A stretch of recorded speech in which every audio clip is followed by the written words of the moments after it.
உங்கள் வாழ்க்கையில் முன்னேற்றமே இல்லையா? எந்த செயல் செய்தாலும் தடங்கல் ஆகுதா? அதுக்கு சிறந்த ஒரு பரிகாரம் இப்போ சொல்கிறேன்.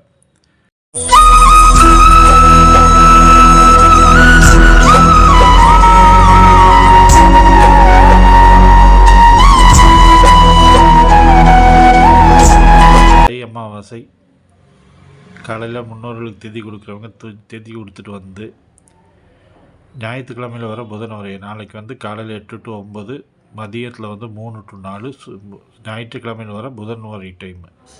அந்த டைமில் நீங்கள் மகாவிஷ்ணு, அதாவது பெருமாள் கோயிலில் போய் அவரை மனசார வழிபட்டிங்கன்னா உங்களுடைய வாழ்க்கையில் முன்னேற்றம் இதுவரை கிடைக்காத முன்னேற்றம் படிப்படியாக கிடைக்க ஆரம்பிச்சிடும்.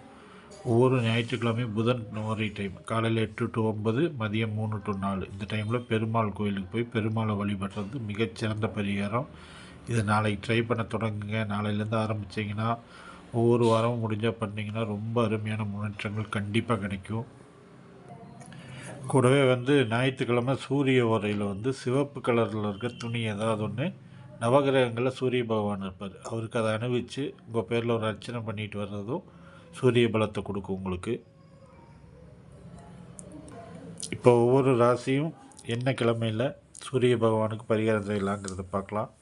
முதல்ல மேஷ ராசி ஞாயிற்றுக்கிழமை சூரிய ஓரை டைமில் போய் சிவப்பு வஸ்திரம் சாற்றி சிவ வழிபாடு செய்யணும். அதாவது நவகிரகங்கள் இருக்க சூரிய பகவானுக்கு சிவப்பு கலர் துணி வாங்கி கொடுத்து அவரை வணங்கி விட்டு சிவ வழிபாடு செஞ்சுட்டு வர்றது மேசராசிக்கு சூரியனுக்குரிய பரிகாரமாக இருக்கும். அடுத்தது ரிஷபராசிக்கு ஞாயிற்றுக்கிழமையில் செவ்வாய் ஓரையில் முருகனை வழிபடுறது. ஞாயிற்றுக்கிழமையில் வர செவ்வாய் ஓரை டைமில் முருகனை வழிபடுறது ரிஷபராசிக்கு சூப்பராக இருக்கும். அடுத்து மிதுனத்துக்கு ஞாயிற்றுக்கிழமையில் வர புதன் ஓரையில் மகாவிஷ்ணு வழிபட்டால் ரொம்ப அருமையான முன்னேற்றங்கள் கிடைக்கும். கடகராசிக்கு ஞாயிற்றுக்கிழமை சூரிய நமஸ்காரம் செய்து ஆதித்ய ஹிருதயம் படிக்கணும். படிக்க முடியாதவங்க கேட்கலாம். அப்படி செய்கிறது கடகராசிக்கு ரொம்ப அருமையான பரிகாரம். அதே மாதிரி சிம்ம ராசிக்கு ஞாயிற்றுக்கிழமையில் சூரிய ஓரையில் 7 குதிரைகளோடு அமர்ந்திருக்கிற சூரிய பகவானை பார்த்து வழிபடுறது ரொம்ப அருமையான பரிகாரம்.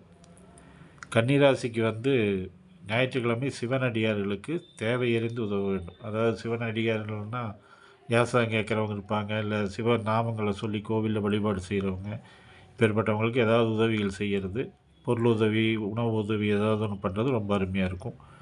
அதே மாதிரி துளாராசிக்கு ஞாயிற்றுக்கிழமையில் பஞ்சாமிரத்தால் அபிஷேகம் செய்து சிவனை வழிபடுறது ரொம்ப அருமையான பரிகாரம். விருச்சிக ராசிக்கு ஞாயிற்றுக்கிழமையில் சிவனுக்கு பால் அபிஷேகம் செய்து வழிபடுறது ரொம்ப சிறப்பாக இருக்கும்.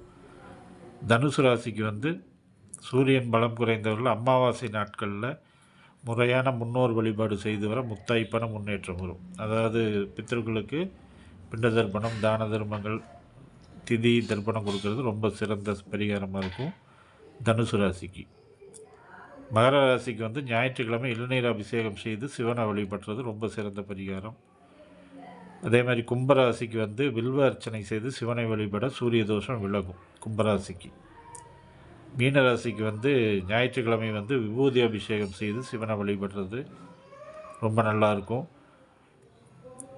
அப்படி இந்த மாதிரி எல்லா ராசிக்காரங்களும் இந்த பரிகாரங்களை அந்த ஞாயிற்றுக்கிழமைகளை செய்து வர்றது ரொம்ப சிறப்பாக இருக்கும். இந்த பதிவு பிடிச்சிருந்தால் லைக் பண்ணுங்கள், கமெண்ட் பண்ணுங்கள், ஷேர் பண்ணுங்கள். என் சேனலுக்கு சப்போர்ட் பண்ணி ஆதரவு கொடுங்க. வணக்கம்.